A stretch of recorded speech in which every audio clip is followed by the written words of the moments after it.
Welcome to Luxury in Black. I'm your host, Sherry Tisdale, and we're so excited to chat with you today. If this is your first time tuning in to Luxury in Black, first I want to say thank you. We are a dedicated platform designed to amplify the voices and celebrate Black designers and creators and promote Black excellence in our everyday lives, which is so important. It is our goal to keep a continuous conversation going on what living in Black luxury, what that looks like. Well, I hope you all are having a fantastic week and preparing for a awesome weekend. I know here in the Midwest it's been a little stormy and we've had some crazy storms as in tornadoes whipping through, but praying safety and glad so far that the storm seemed to have passed. We do have a little bit of drizzle going on, but we're looking to continue to make things light and bright and talk about what is fabulous. We have a awesome show for you today. Really excited. We have a phenomenal guest that will be joining us shortly. He is a native from Tulsa, Oklahoma, Jairus Midgette, and so excited to hear what he's doing. He's a phenomenal fashion stylist who is going to give us all the tea on how he is just making major waves and rages in the Southwest out of the Dallas, Texas area. But as we get into that, I do want to jump back in and give some hot tips on what spring and summer, what it's looking like, and what some of our notable Black designers are and who they are and what's happening for spring and summer 2025. Well, we've been talking about who some of the hottest designers to keep on the horizon to keep your eyes on and see what's happening with the trends. One to take note, his name is Wells Bonner. He is celebrated for merging his European tailoring with an Afro Atlantic influence that offers a refined and culturally rich pieces.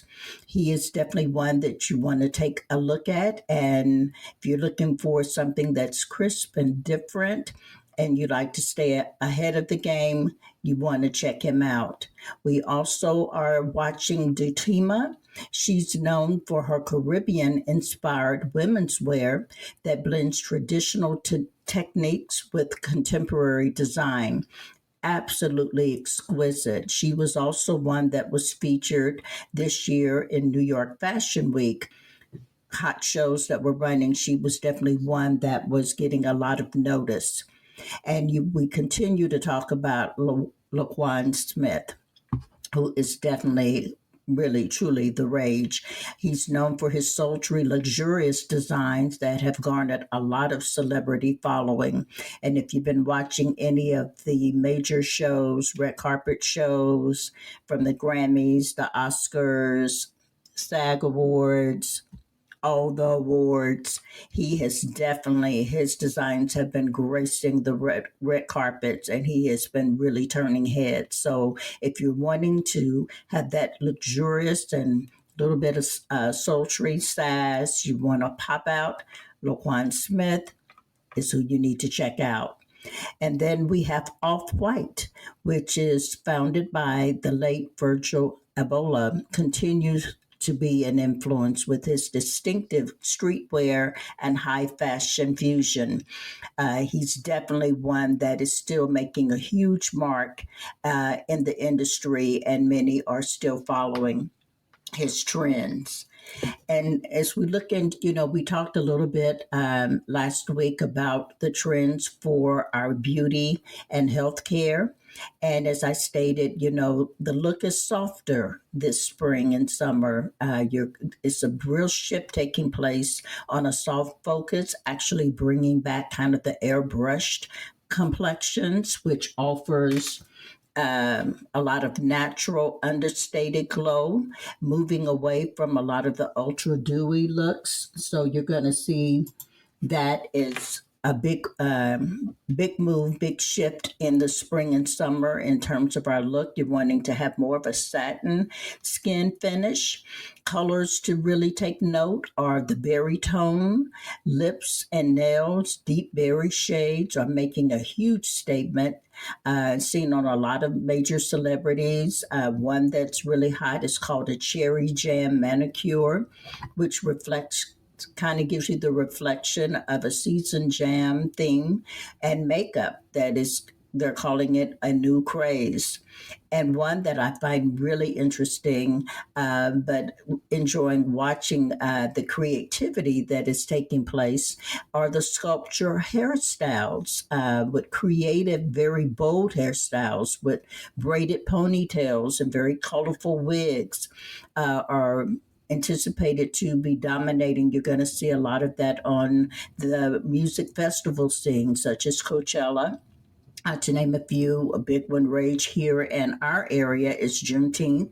And so you're going to see a lot of very bold styles, hairstyles, particularly with braided ponytails and colorful wigs and more sculptural designs. So, lending to a lot of creativity with our hairstylists for that personal expression. Again, we talked about that complements that is that satin skin finish, which is more toned down, a softer focus, which will give more attention to more creative areas, as in the hairstyles, and that pop of color that is actually a new what's coming back on the horizons. Things just come right back around. But this season, mocha brown hair color, which is a rich dark brown hue with warm undertones, is the standout choice for the hair color this season. So you're going to see a real shift. You're going to have some pops of color. You'll see that in playful within your wigs and some of different highlights. But that deep, rich color, mainstay color for the season is called mocha brown. So you're going to see a lot of rich, dark hues really being displayed. Again, if you've been watching some of the major red carpet moments, you may have noticed a lot of the celebrities are really bringing back that more of what I call that old Hollywood glamour. And so you saw a lot of deep hue in the tones, and the hair color were more dark browns, much deeper, richer tones, really giving you that sense of luxury and excellence. And for your nails, I'm a nail girl. I love great nails. I love great designs. But the shape for the summer and spring is the almond shape, which I've always been a fan of. But it is really gaining popularity, and you're going to see a lot of various nail art designs and colors. Again, you're seeing those colors reflecting some, as I said, the berries uh, and more softer finishes. And you're going to see a lot of great artistic designs this season throughout the summer as it relates to nails. Well, those are some of the things to look forward to for the spring and summer. I know we're all getting ready, and we're ready for that change of season. Getting our bodies toned, getting our minds toned, just ready to do a whole shift and spring forward. We want you to do that and do it in excellence and check out who's really creating the buzz. And more importantly, you decide to be the buzz. So I'm all about you being your own statement. As I said, we've got some great things that are going to be taking place, and we're going to be talking about as we get ready for our guest who will be joining us here shortly. But I did want to chat just briefly. There's been so much going on in the industry as a whole and in the world as a whole as we're navigating this space and looking at, are we going to be in recession? What's going on? How are these tariff things are going to affect us? And particularly with our Black creators who are in business. And we do want to really make sure that we are advocating and really supporting our Black creators, which is going to be very, very important how we navigate. We're still working through with the fallback with the DEI landscape and, with the lack of diversity and still pushing for equality, equity, and equality and inclusion, and really pushing Black initiatives, and particularly with Black owned brands, and who at this point are having to reassess their growth strategies and partnerships, because when those areas changed and companies were taking a different stance, that greatly is affecting our Black businesses, such as those who were affiliated with Target, with Amazon, just to name a few. Really making sure that we are staying in tune and in touch with those Black businesses, and we don't stop supporting them just because we've chosen to stop supporting where their products were displayed. So let's make a conscious effort to shop with them directly, look at alternative sites. I've shared a couple of them with you: shopbet.com, black now.com, or a few shop everything shop black everything.com, or also is another site. So there are different sites that are available, but most importantly, find out who those creators are that you're supporting, and they have direct websites. And let's make sure that we are still utilizing our voice, our power, and keeping economic wealth growing, particularly in our communities, by supporting them directly. And as you know, we look for different avenues where their products will be displayed, but let's not completely, not support just because we're not supporting in locations that were convenient.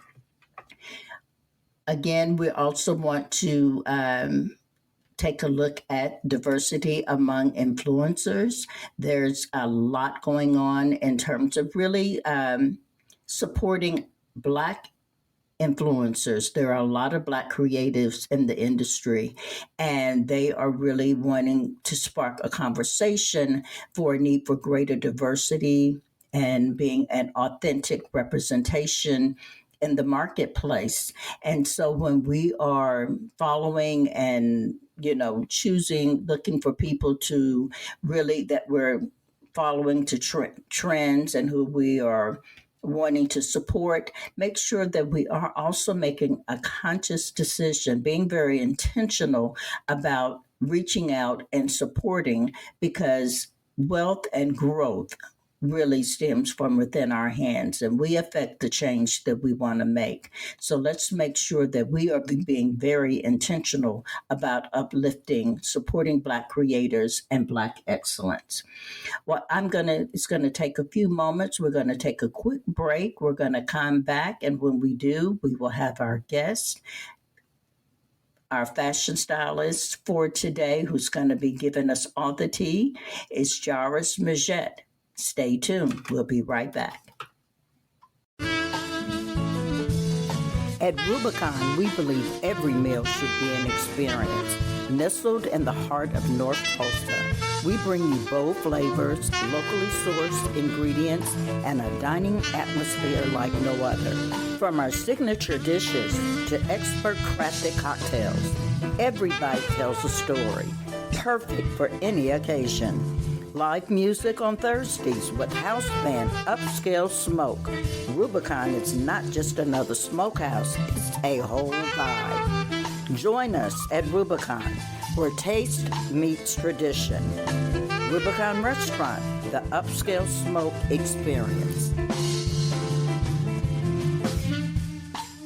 So, reaching out. So, how are you doing? How are you? I am doing fantastic. How are you? I'm doing good. I'm doing good. A lot going on, but hey, this is what I do it for. So I'm feeling good. That is awesome. Well, you stay really, really busy. I I know love that. I'm trying to decide, is that a coping mechanism or I'm just that busy? No, that's a good mechanism. Busy is always good. Yeah, Always good.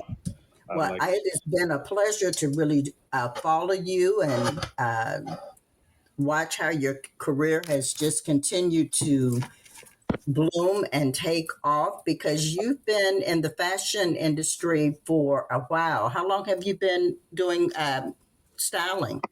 So I've been my journey started with retail in 2007, and then from there I transitioned into styling around full time styling. I want to say it was 2013, 2013. And I've been doing styling full time since then. So I kind of just started off assisting an industry stylist. She did a lot of editorial work.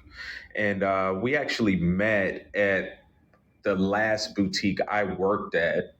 And it was just an organic pairing. She would come in there quite often and do what they call pulls for editorials. And we built a little rapport, and I began to gain her trust as far as just like, my point of view or opinions on certain things. And from there, she offered me an opportunity to assist her. And so, at the time, I didn't just jump at that, because I still had my own project going on with Mars Mansion at the time. And, I was already in my own flow. And the boutique I was at decided to eliminate some of their stores, and our store was one of them. So when that happened, I said, now's the time. I feel like this is a God push in a way to just roll the dice on myself and see what I could do. So I reached out to her and started getting a little experience that way. And I did that for almost a year. And then after that, I reached out to an agency here. I had gotten a few leads on a handful of agencies that were pretty good. And I got lucky and picked the right one. They've been a blessing to me and just very supportive.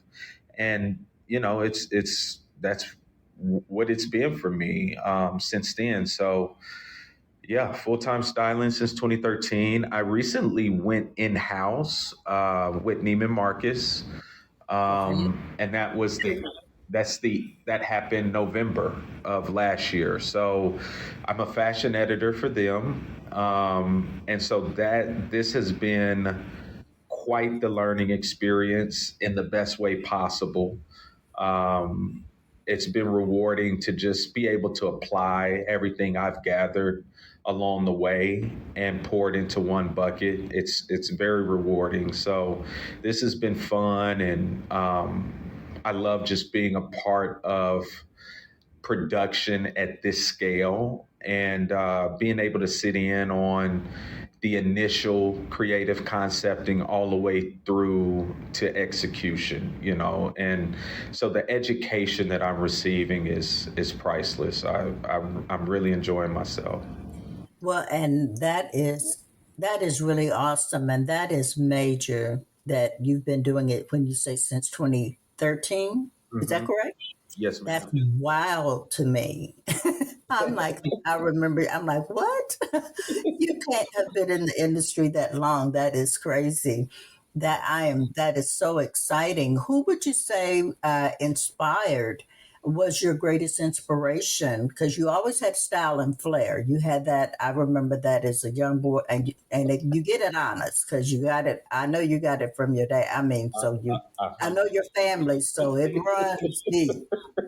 it runs deep. I mean, it's funny you say that because I'd have to be honest and say that my dad was my biggest inspiration in this realm.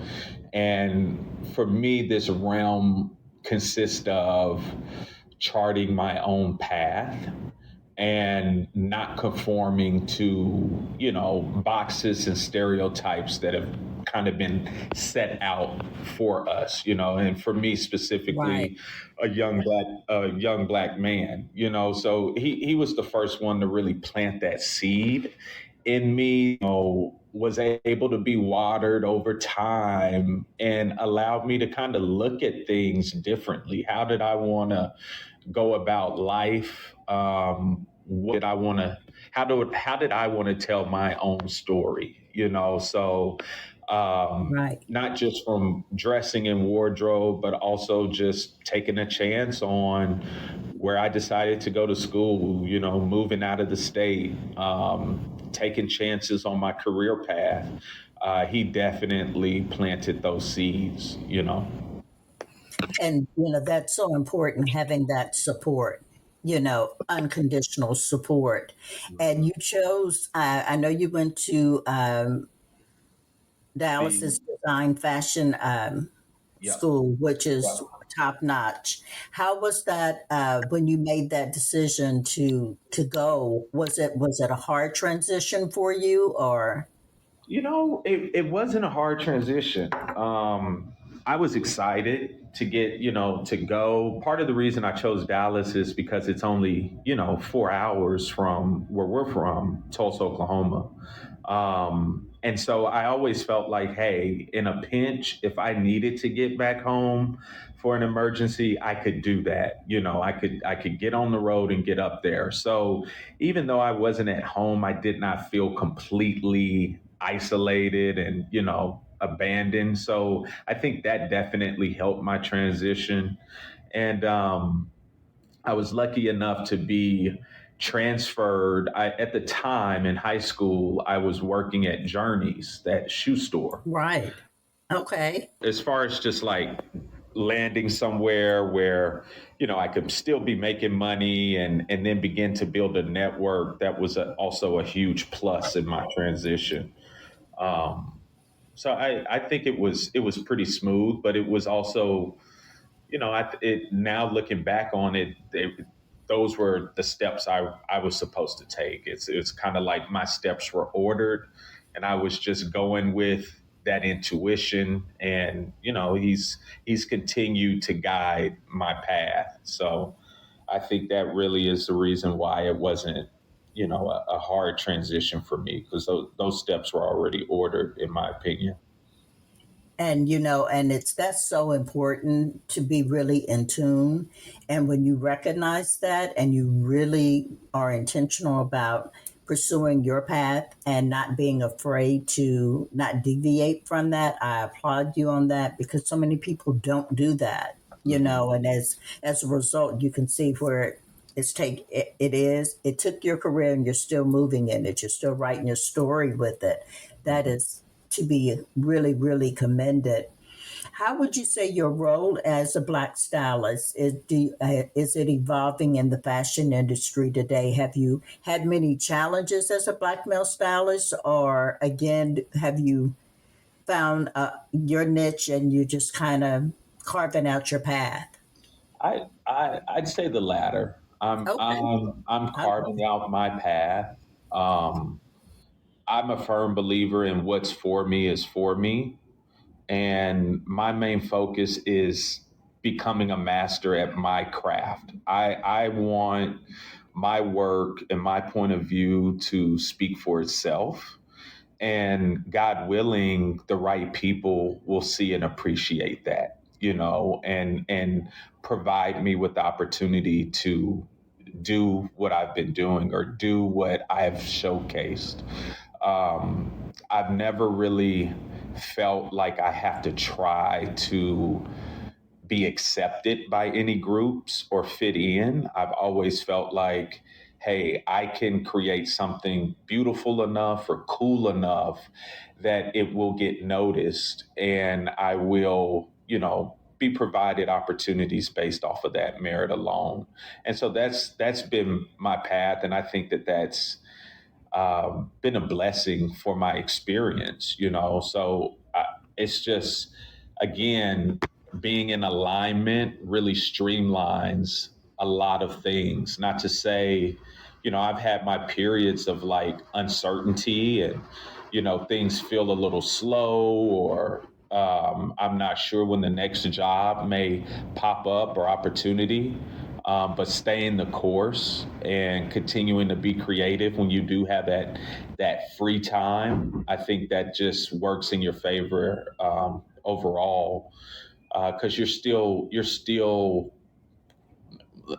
it's kind of you're still putting in your creative reps is what I like to say, and in order to master anything, you have to constantly do it and refine it and be a student of the game and the industry and pick up what resonates with you and try your best to replicate that or to reach that level and so there's even when it's slow, it's not slow. It's just time for you to put in some more creative reps for yourself. So yeah, it's been a huge that's been the bulk of my experience, just in this industry as a stylist. And it's worked. It's worked in my favor. The right people have seen, and because of that, I've gotten the right opportunities for me. That is awesome. That is awesome, and really, you've said quite a few things that I'm hoping those who are pursuing this industry, because it can be really a tough industry. It is extremely competitive, and you really have to know who you are, be on your game, and not kind of accept pressure and really work through it. And it sounds like you've really got that formula, and you knowing how to when to tweak and when to press and put on the gas and make things happen. What would you say was your first major styling gig that kind of really you would think that kind of shaped your career and you saw it really pivot and take off? The first one for me was this men's company that's based here in Dallas, but they're called Mizzen in Maine. And that was my first true lead job as a stylist, not assisting. I was the lead stylist. And we shot out in Joshua Tree. In that area. We stayed in Palm Springs. We shot in Joshua Tree. And I will never forget that whole, moment in time, just being on the plane. And let me go back a little bit. When I was working retail and when I first got to Dallas, my friends would try to get me to go on trips with them and, let's go here, let's go there. And I was always more so focused on like, I have stuff to do here. It's not time for me to travel yet. When I travel, I want to be traveling for a reason. I would always say that.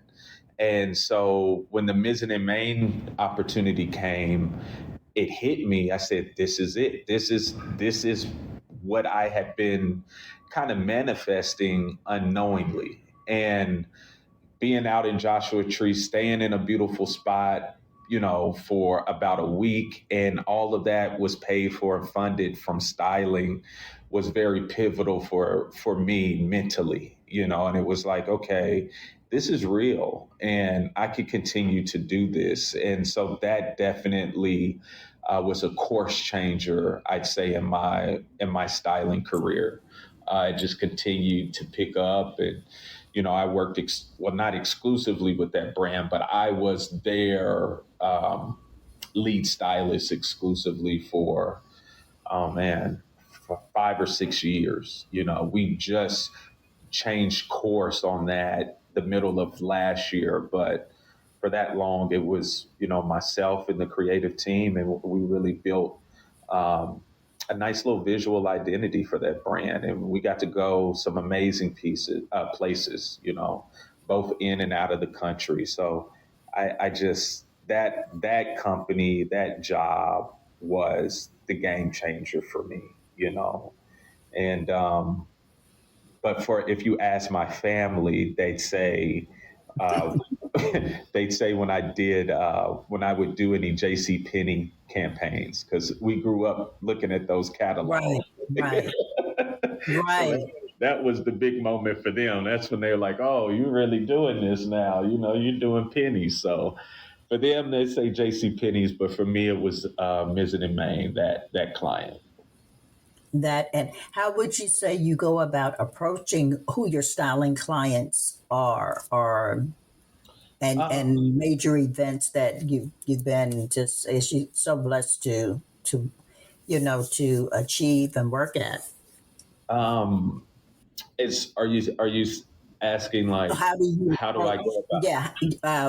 Well, I was asking, how do you approach your styling clients? How do you approach them, or are most of your clients reaching out to you, or do you? Yeah, they're reaching out to me. Okay. Uh, Fortunately, and it's a collaboration of my agency, as I mentioned Hmm. earlier, being linked up with them, and having that industry touch base, someone they can touch base with, and the agency has my portfolio on their website, so Okay.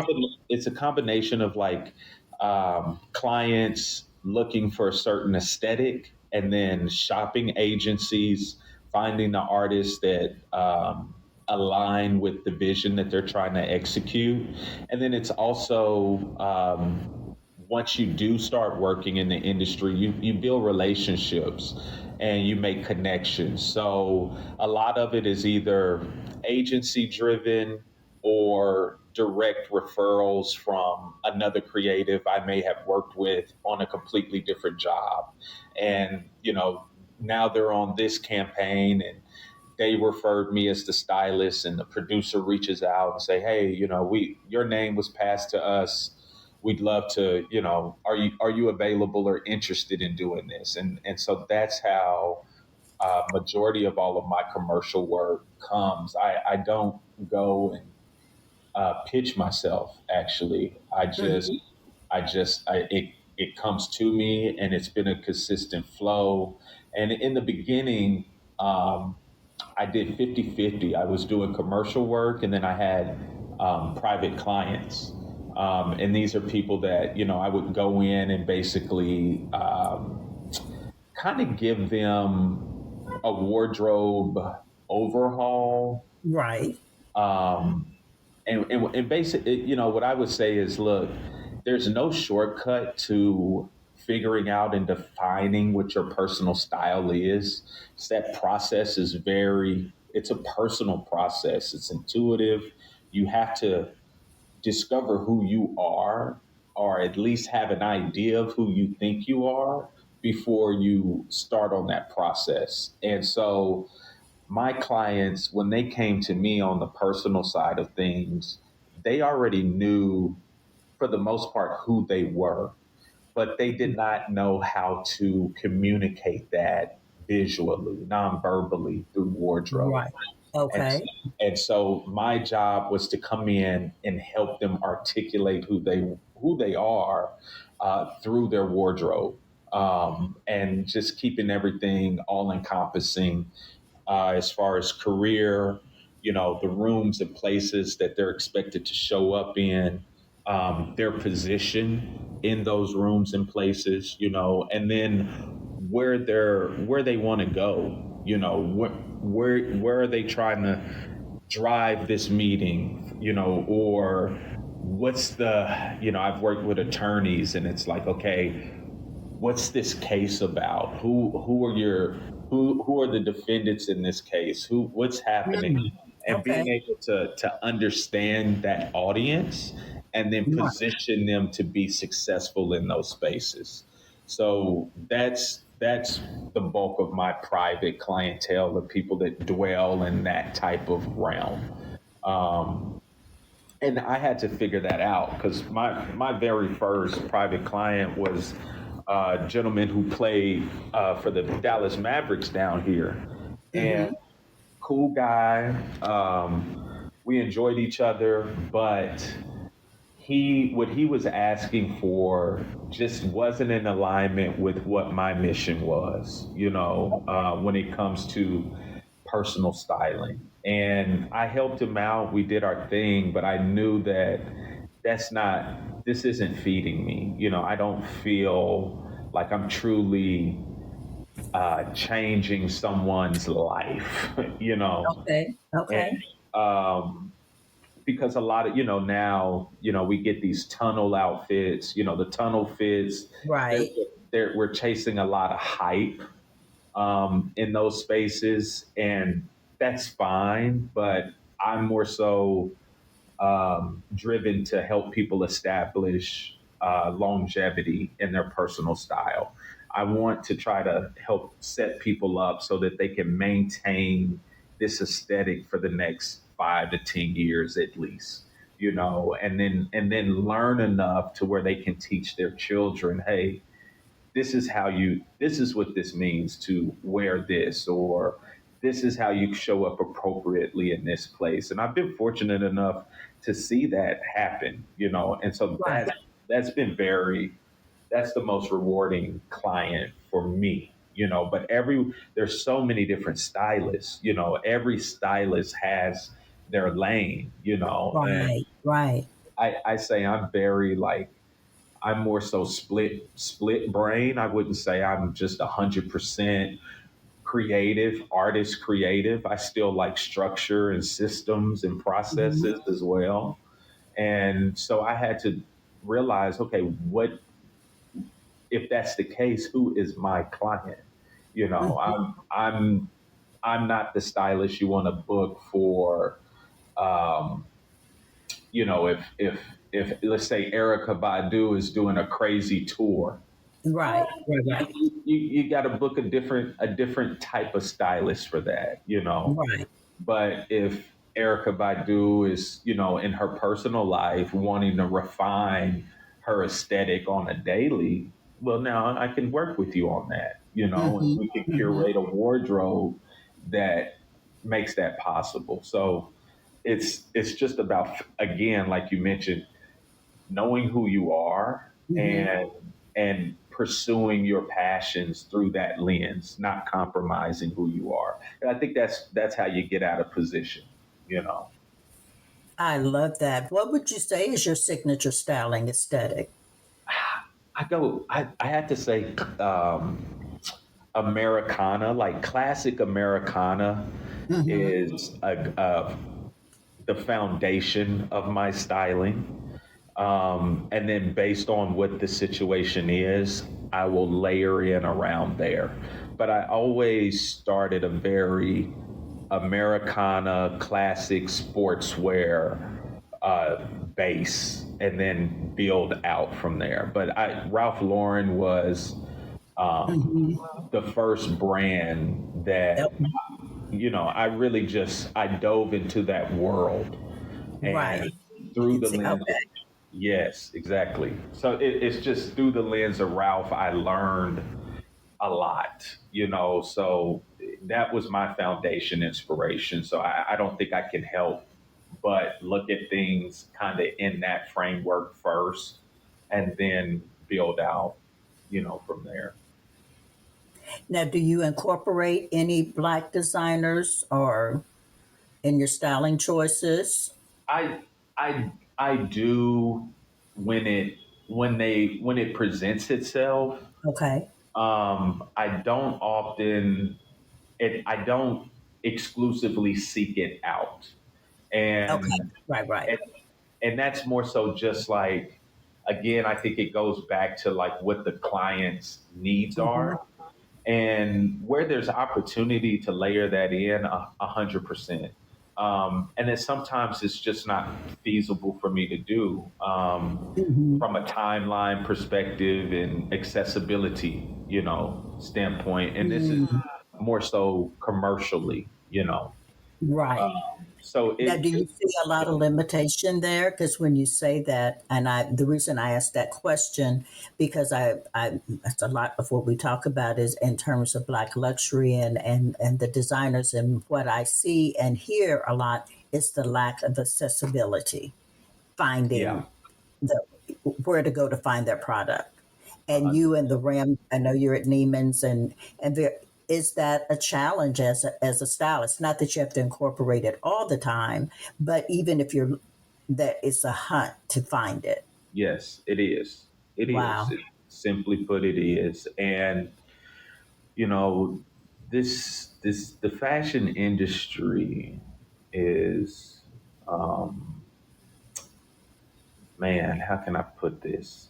You know how it's there's no middle ground really. Right. It's either you have it or you don't, and it's tough to compete with the brands or the houses, if you will, these Mhm. legacy brands that have been around hundreds of years, generations. It's hard to compete with their resources and supply chain when you're just starting off a passion Mhm. and Mhm. and a dream, you know. And I think that's the challenge for a lot of Black designers is being able to consistently scale out their brand at a rate that allows them to be more visible and easily accessible to industry professionals. It's if for me, if I wanted to pitch, hey, for this campaign, let's use all Black designers. Mhm. That's going to require production to That's good. Yeah. to Okay. extend their timeline by quite a bit just to leave space for sourcing um, Mhm. and possible manufacturing. So a lot of designers don't even have the units on hand that we think they do. And so it's like, hey, I may want to use this piece, but in reality, you have to make that for me because you don't you that the piece that I'm looking at was a sample piece, and Okay. can you make this? And if so, how long will it take? Versus um, Right. a bigger brand like we could say Ferragamo, right? Right. Right. They have archives of items. They have plenty of marketing samples that have already been allocated to be sent out to different publications and brands for the sole purpose of promoting the collection. When you're a smaller brand, you don't have the resources to do that. So That's good. it becomes, that's where the challenges arise. And it's a big ask to ask a company to open up their production timeline, to make something happen. Like everyone has to be truly invested in making that a reality for that to happen. If not, it's easy for a company to say that's just not cost effective for us. We don't have the budget or the time to Mhm. wait on these pieces to come in. We have to move forward. So it's that type of stuff that we have to find a resolve for Right. in Right. some capacity within our community.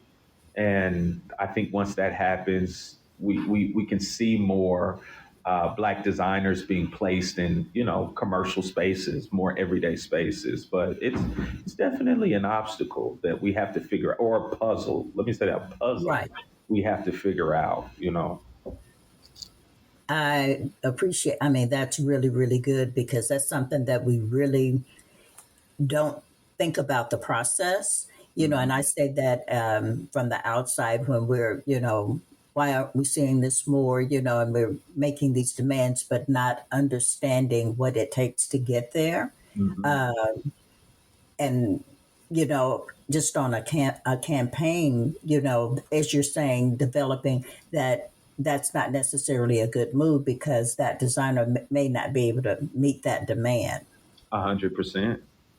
a hundred That, percent. yeah, that's really good. How do you balance staying on trend and keeping your clients individual? I love that. I love your focus on the individuality of your clients. But how do you balance staying on trend? I being a student, just Okay. literally, I think in order to be successful in this and sustain, you have to love it. You literally have to do what the job requires for free. And what I'm saying is, I've told a lot of my friends, I'm like, with this Neiman's position, a large part of my job consists of staying on trend, which consists of consuming as much campaigns, as many lookbooks, viewing the runway shows, looking at emerging designers and their editorials, and all of those things I used to do for free anyway. I would sneak and do it anyway because it was an interest of mine. And so if you're not truly interested and passionate about it, I think it would be hard for you to stay on trend because it's not something that you just do in your free time. For me, I do it in my free time. Right. Okay. I'm fortunate enough to also be being paid to do it. And I think that's the goal in life. What one quote I always refer back to is Warren Buffett's quote, where he says something along the lines of, the goal in life is to skip to work every day. And it's Absolutely. I love that. skip to work every day. And so it's like, I feel like I'm fortunate enough to be in that realm where, yeah, work is work. And I do get, sometimes things get stressful and I'm having late nights for deadlines. But at the end of the day, it's like, I really enjoy what I'm doing. It's not a drag what I'm doing. It's just a lot to get done, but I enjoy what I'm doing. And so that's how I'm able to stay abreast of things. And, different jobs, different clients will require you to grow in different areas, and so now I'm really being with, Neiman's. Prior to Neiman's, a lot of my research was really looking at um, styling language and how different brands chose to show their clothing, right? How they layered their looks, how they chose to manipulate collars on shirts, or just Right. how are they playing with their clothing? That was my biggest focus because that's what I was doing primarily. I wanted to, walk onto a set and be able to communicate or deliver interest, using your product, but adding my own styling flares to things that communicate something a little different. Whereas now, um, I'm really looking into photography a lot more and building my reference bank, if you will, Okay. for photographers, so I could see, okay, visually, not just clothing, but all encompassing, location, composition, lighting, what's being told through that lens, so I'm able to deep dive into that space a lot more now. And I enjoy it, because I'm still going to get the clothing element of Hmm. it, but I'm also more focused on the photography portion, and that's growing me as well. Um, so yeah, I mean, it's just to sum it up: be in love with what your passions are, and naturally, organically, you'll always be a breath of what's happening. Karl Lagerfeld is a great example. Rest in Hmm. peace, but he's a great example of that. Always embracing the youth, not being stuck in your ways, but always being a student of your craft and knowing that there's always stuff to learn. Innovations happen all the time. And if you're not staying on pace, you'll miss innovations, and those will cause you to, fall behind and become stale. So, I yeah. love that. Now, how I'm going to ask you the last question. Um, young, what advice would you give to anyone, but particularly young Black men or women wanting to pursue a career in fashion and styling? I My advice would be to really take the time and define what your message is. Mm, What is your message? What do you want to bring to this industry and why? And have those things locked in to the best of your ability. And then pursue making that happen. Um, in the midst of your pursuit, personally speaking, this industry is not, it's not a traditional career path. There are so right, many different ways that people get in this industry, right? It's not right. like you go to school, you get this degree, and you maybe get an internship and get hired on, and now you're locked in. This industry is very intuitive and relationship based, and Mm-hmm, that being the case, it works in your favor to be in alignment with, for me, I'm in alignment with God, the mm-hmm, best that I can be, because you have to listen to your intuition on what's the right move. What's the right move for you? What do you say yes to? What do you say no to? When do you take that chance? When do you sit still? And you have to have that relationship, in my opinion, to be successful in this type of space.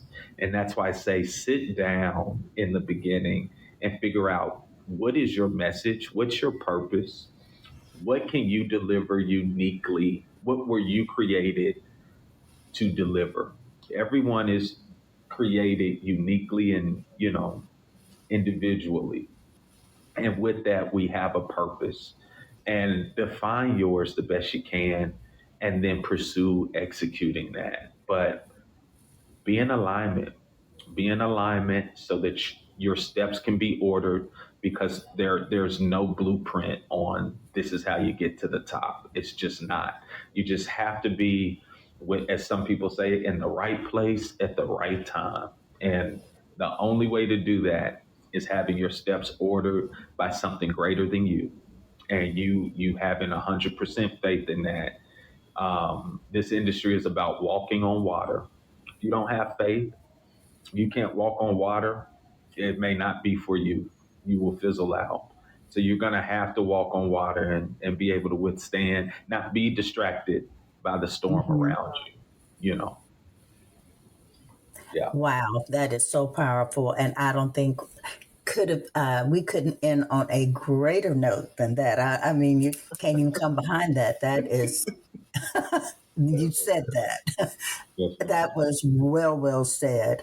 But if people are wanting to, and they will be, follow you or even reach out and get in touch with you, I have a desire to, you know, have my wardrobe, that nonverbal communication to Mhm. really put my wardrobe on the path of who I am. I love that. How Mhm. can they get in touch with you? Or can they? Yeah, they can. If for individuals, the best way to get in touch with me would just be jmajaystyling.com. That's the best way for individual work, like wardrobe, personal style consulting. For bigger like campaigns and jobs in that nature, it would be my agency, which is C Minx, and that's SEAMINX, C Minx, artist management. And there you'd find my commercial portfolio, and they have, you can reach out to them through that website, and try to book me. So that's what that is right now. I'm redoing my personal website. Okay. So right, just because I'm not at this moment, I'm not doing personal clients. I told, because I can only manage about 3, maybe 4 clients at a time. Okay. Because we do fall, winter, spring, Right. summer overhaul. It's very, um, it's an intimate process. It's a learning process. But anyway, when I started with Neiman's, I told them, hey, let me get used to this flow. Let me understand how these campaigns go and Mhm. my ebbs and flows, and then I'll make myself available again so that I know I can, service them. I didn't want to not show up to this new opportunity the way that I needed to. So To show uh, up. to show up Yeah. exactly. So um, that's I have a better idea of flow now. So my website will be back up and going to coincide with my second release of my little Lorraine capsule I do uh, Okay. in June. So June, I will be live again on jmajstyling.com. That is awesome. Well, we will be looking forward to that. I will add that your links on luxuryandblack.com's website. So if you can always go there to resource, to stay connected and pick up the information to be able to connect with Jairus, because your style is absolutely everything. Yeah, Love, love, love your style. I love following you and seeing the creativity. I give all hats off and kudos and just wish you continuous success. And definitely would love to have you back. And when we'll have to have you back because after you launch with your line and it goes live after June, we'll have to have you back so we can talk about that. I would love that. I would love that, Mr. Zell. And thank you so much for Oh, having me. You know, absolutely my pleasure. it's an honor to be on here. I want you to know that you were definitely the first person I was aware of being from Tulsa that was actually like engaged in the industry in a real way. So I think that it's awesome for this full circle moment to happen. I'm honored to be on here and thank you for asking me. Well, it is my pleasure and thank you. Those were really kind words. I appreciate that. Well, hope know that the rest of your day and weekend will be amazing. I'm a big Dallas fan, so I'm going to make a point to let reach out to you because I love Neiman. So the next Yeah. time and now which location are you in? So Are you I'm corporate. I'm on corporate the with them. corporate side? Okay. I'm not Okay. in the store. We have a in Dallas off of 30. It's tucked away, but there's a Okay. big distribution center and photo studio here. Oh, So I love it. yeah, we shoot all of our e-com for Neiman's here in Dallas. We fly the models in. We have Okay. about we actually shoot Neiman's in Bergdorf Goodman here in Dallas, and so Okay. we have a lot of sets going, and we have another studio where we shoot all of our home stuff. So the editorial team, we're based here at that location where all the That is photographers do that. phenomenal. Hmm. I love everything about that. That is awesome. Yes, Well, ma'am. we applaud you. We are so excited what's happening in your with your passion and your gifts that you're utilizing them to the fullest. And I thank you for all the wisdom that you've given. And we will definitely keep following and keep talking about you. I love it. Thank you so much, and Thank you. can't wait to talk. Speak soon. Okay. All All right. right. Have a great day. You too.